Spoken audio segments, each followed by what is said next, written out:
Aunty आप बैठे, मैं अम्मी को बुलाती हूँ। बैठिए अंकल। शुक्रिया। खासा सलीका टपक रहा है घर से। इंटीरियर काफी अच्छा है।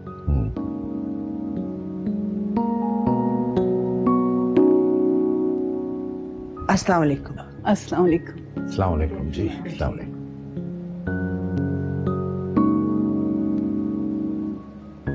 इतनी सहमत की क्या जरूरत थी? अरे आफ्टर ऑल हमारी बेटी की ससुराल है, हम खाली हाथ तो नहीं आ सकते थे ना। लेकिन मुझे इस किस्म का लेन देन पसंद नहीं है। आइंदा प्लीज आप सहमत मत कीजिएगा। आप फिक्र न कीजिए, आइंदा हम ख्याल रखेंगे। वैसे सभिया, ये मिठाई और फल लेन देन तो नहीं समझा जाता। ये तो हर बिरादरी, हर कौम में होता है, चाहे कोई भी क्लास हो। लेकिन मुझे पसंद नहीं है। मैं किसी के ज़ेर पार नहीं होना चाहती।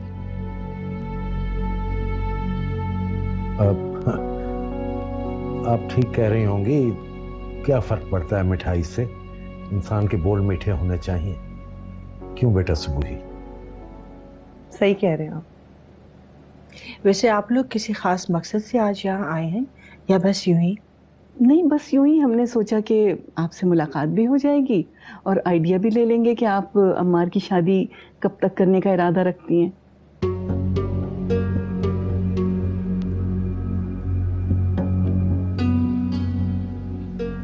अमार की शादी? इसका तो सवाल ही पैदा नहीं होता। जी।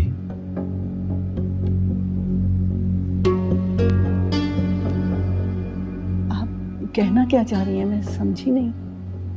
यही कि अम्मार की शादी के बारे में तो मैंने नहीं सोचा।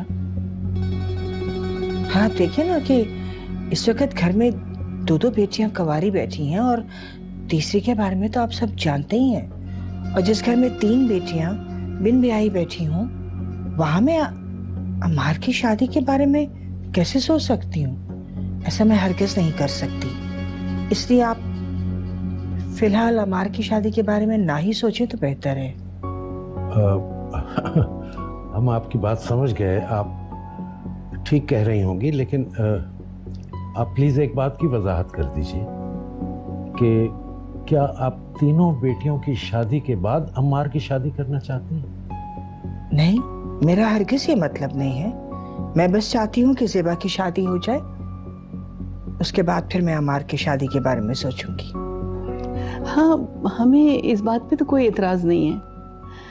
अल्लाह आपकी मुराद पूरी करे और ज़ेबा को अच्छे से अच्छा रिश्ता मिल जाए। वैसे आपको एतराज ना हो तो मैं ज़ेबा के लिए कोई रिश्ता बताऊं आपको? आप? नहीं नहीं, इसकी कोई जरूरत नहीं है। अव्वल तो हम ससुराल वालों से काम लेना मुनासिब नहीं समझते, और दूसरी बात यह है कि आप रिश्ता ढूंढेंगी तो अपनी क्लास में, और मैं हमेशा से इस बात की कायल हूं कि रिश्ता हमेशा अपनी ही क्लास में करना चाहिए। आप अगर बुरा ना माने तो एक बात अर्ज करूं कि अच्छे बुरे लोग तो हर क्लास में होते हैं, लिहाजा लोगों को क्लास के एतबार से तो नहीं परखना चाहिए। हो सकता है आपकी बात सही हो, बस अपनी अपनी सोच की बात। आप लोग चाय लेंगे ठंडा? मेरा ख्याल है किसी तकल्लुफ की जरूरत नहीं। कुछ ना कुछ तो चलेगा। मैं चाय तो मामा, मामा, वो घर पे नहीं है। कहाँ गई हैं? मुझे तो कहीं जाने का नहीं बताया उन्होंने। मामा पापा दोनों को ही अचानक से जाना पड़ा, दोनों गए हुए हैं। पर कहाँ? आपको नहीं बताकर गए? तुम्हारे ससुराल गए हुए हैं। मेरे ससुराल? पर क्यों? मुझे क्या पता, तुम लोग कभी मुझे कोई बात बताते हो। अच्छा अच्छा, खैर छोड़ें, मिलने गए होंगे। अच्छा एक बात तो बताना ईशा। जी बोले। क्या अम्मार ने तुम पर दुपट्टा ओढ़ने के लिए कोई प्रेशर डाला हुआ है क्या? भाभी, अब फिर वही बातें लेकर बैठ गई। मामा ने आपको मना किया है ना? हाँ मना किया था ईशा, लेकिन यू नो व्हाट, सच पूछो तो मुझे बहुत हैरत होती है। कि मोहब्बत इंसान को इस कदर बदल सकती है। मुझे अफसोस है कि तुम्हारे खानदान वालों ने तुम्हारी हमेशा हर जिद पूरी की है, लेकिन तुमने क्या कभी सोचा है कि तुम्हें ये जिद कल को कहाँ लाके खड़ा कर देगी? भाभी, मुझे कुछ सोचने समझने की कोई जरूरत नहीं, और आपकी इत्तला के लिए अर्ज है, अम्मार ने मुझ पर कभी किसी बात का प्रेशर नहीं डाला। मैं खुद को उसकी पसंद में ढालना चाहती हूँ, क्योंकि मैं उसे बेइंतहा मोहब्बत करती हूँ, और मोहब्बत देने का नाम है, लेने का नहीं। मैं उसे जिंदगी की हर खुशी देना चाहती हूँ, आपकी तरह नहीं जिसने अपने शौहर से सब कुछ छीन लिया, उसकी अना, उसकी खुददारी, सब।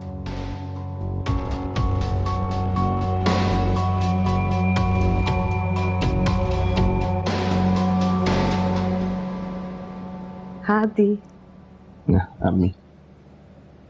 अब कैसी तबीयत है बेटा? अल्हम्दुलिल्लाह अम्मी, अल्लाह का शुक्र है, बिल्कुल ठीक हूँ। देखो अच्छा किया ना कि आज तुम नहीं गए, अगर जुकाम में बाहर की हवा लग जाती तो खुदा ना करे बुखार भी हो सकता था बेटा। हाँ अम्मी, अच्छा किया, बहुत अच्छा किया। अच्छा, तुम्हारे ऑफिस से फोन आया था, तुम्हारा फोन ऑफ था ना, तो उन्होंने घर के नंबर पे फोन किया था। ओ, याद आया अम्मी, आज ऑफिस में एक जरूरी मीटिंग थी। आपने क्या कहा? मैंने कह दिया कि रात से इसको बहुत तेज बुखार है, सो रहा है मेरा बच्चा। हाँ हाँ सही कहा अम्मी। और वैसे भी अम्मी, ये ऑफिस वाले लोग ना नज़ला, जुकाम, खांसी को तो बीमारी नहीं समझते, मजाक उड़ाते हैं मेरा। बेवकूफ लोग हैं वो लोग। सारी बीमारी की इब्तिदा इसी से तो होती है, शुरू में एहतियात कर लेना तो बहुत बड़ी बीमारी से बच जाएं। बिल्कुल। लेकिन बेटा क्या करें, उनकी माँ ने ये सब कुछ नहीं सिखाया होगा ना उन लोगों को। बिल्कुल अम्मी, असल में अम्मी उनके पास आपकी जैसी माँ नहीं है ना। सारी माएँ एक जैसी होती हैं बेटा, अपनी औलाद से प्यार करने वाली, लेकिन हर माँ की तरबियत का अलग अलग अंदाज होता है। मैंने तुम्हें बहुत एहतियात से पाला है बेटा, अकेली थी ना मैं, माँ बाप दोनों का फर्ज निभाना था मुझे। मैं तुम्हारी बीमारियों में ना शुरू से ही एहतियात करना शुरू कर देती थी। अकेली थी, तुम्हें कहाँ लेके फिरती इलाज के लिए। जैसे ही मुझे तुम्हारी किसी भी बीमारी का पता चलता था ना कि ये शुरू हो रही है, मैं फौरन ही परहेज और इलाज शुरू कर देती थी, वो वहीं रुक जाती थी। मैंने तुम्हें बहुत बहुत प्यार और मोहब्बत से पाला है, जान से लगा के रखा है मैंने तुमको। इसीलिए तो अम्मी, इसीलिए तो अब मैं भी एहतियात करता हूँ, हर बीमारी के लिए पहले से एहतियात करता हूँ। देखो यही माँ की तरबियत का नतीजा है। अब चलो मेरा बच्चा सूप लो, चलो शाबाश, मैं पिलाती हूँ। हाँ अम्मी।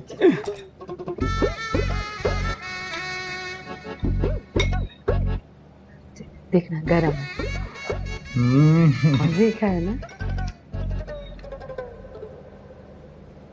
अगर तुम्हारी जिद से मजबूर होकर मैंने तुम्हारी मंगनी कर दी, तो इसका ये मतलब तो नहीं कि तुम्हारी जिद से दोबारा मजबूर होकर मैं तुम्हारी शादी भी कर दूं। तुम्हें तो अपनी बहनों का कोई ख्याल नहीं, लेकिन मुझे अपनी बेटियों की फिक्र है। ये आप क्या कह रही हैं अम्मी? क्या मुझे अपनी बहनों का ख्याल नहीं होगा? और ये आपसे किसने कहा कि मैं फौरन से शादी करना चाहता हूँ? तुम्हारे ससुराल वाले तो यही चाहते हैं। अम्मी, ससुराल वाले चाहते होंगे, मगर मैं नहीं चाहता। शादी मेरी है, जब तक मैं तैयार नहीं होगा शादी कैसे हो जाएगी? आप मुझे मेरी नजरों में गिरा देती। मैंने कब कहा है कि बहनों से ज्यादा मुझे अपनी शादी की फिक्र है? हाँ, शादी मेरा हक है, जो एक सही वक्त पे हो जानी चाहिए, बस यही आपको समझा रहा हूं। अच्छा, लेकिन तुम्हारी समझ में ये बात नहीं आ रही कि अगर तुम्हारी शादी मुनासिब वक्त में होनी चाहिए, तो क्या तुम्हारी बहनों की नहीं? तुम्हारी शादी मैं कर दूं मुनासिब वक्त पे, और तुम्हारी बहनों को बिठाकर घर में बूढ़ा करवा दूं, है ना? अम्मी प्लीज, ये किस तरह की बातें कर रही हैं?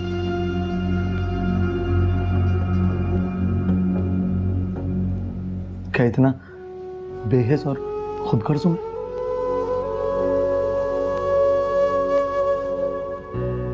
आप तो मुझे अच्छी तरह जानती हैं। अपनी बहनों की खुशियों के लिए मैंने अपनी ख्वाहिशात को कुर्बान किया, और आज आप ही मुझे कटहरे में खड़ा कर रही हैं।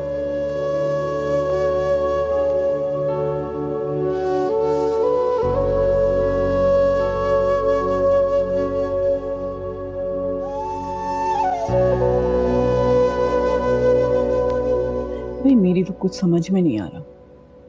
सफिया तो अजीबो गरीब खातून, कभी कभी तो मुझे खौफ आने लगता है उनसे। नाजिया, आम तौर पर ये जो सिंगल पेरेंट होते हैं ना, ऐसे ही होते हैं, अपनी औलाद के मामले में बहुत टची होते हैं। और ये खातून कुछ थोड़ी सी साइकिक हैं, हमें इसी हिसाब से उनके साथ डील करना होगा। मगर हमारी ईशा तो बहुत नासमझ है, हमने तो कोई जिम्मेदारी उस पर डाली नहीं। उसको तो जमाने की सर्द और गर्म हवा भी नहीं लगने दी। वो कैसे एडजस्ट कर पाएगी इनके साथ? कर लेगी, कर लेगी, तुम क्यों फिक्र करती हो? वो इन लोगों को हमसे ज्यादा जानती और समझती है। आखिर ये सब कुछ देखकर और सोच समझकर ही उसने फैसला किया है ना। देखिए, मिडिल क्लास होना या पैसे में कमतर होना कोई मायूब बात नहीं है, और ना ही कोई इतनी फिक्रमंदी की बात है। लेकिन अगर दिलों में गुंजाइश हो और मोहब्बतें हो तो इंसान झोपड़ी में भी खुश रहता है। और यही सोचकर मैंने शादी के लिए हामी भर ली थी।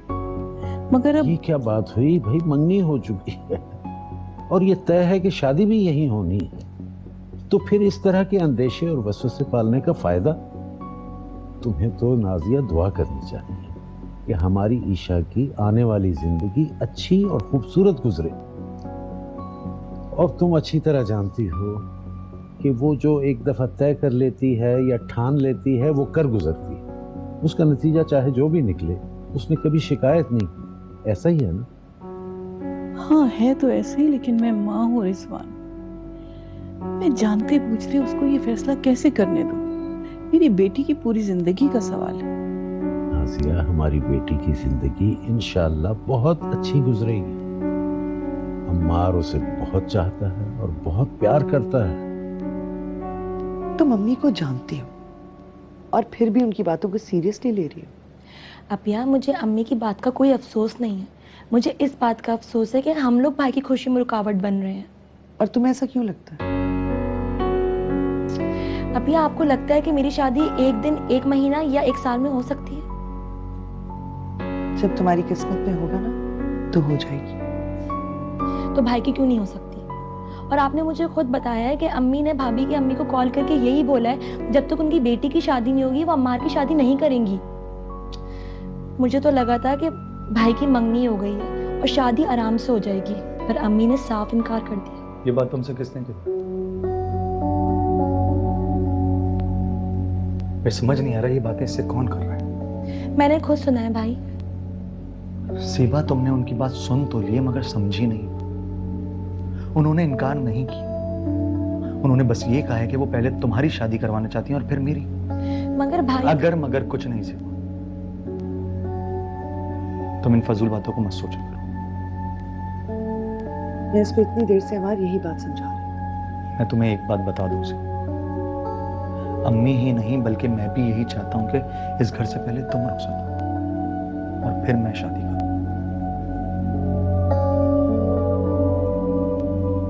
इंशाल्लाह ऐसा ही होगा।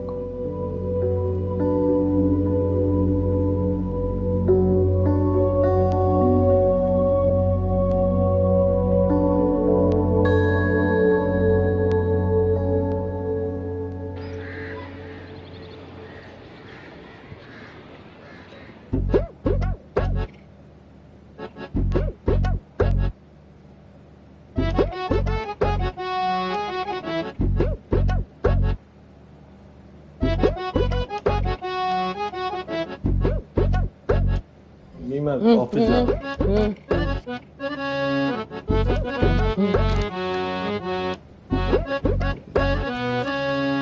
अम्मी देर हो रही है। ये लो, ये जाते हुए किसी फकीर को दे देना। जाओ, अल्लाह लेके पान। खुदा हाफिज। अल्लाह हाफिज। अल्लाह हाफिज।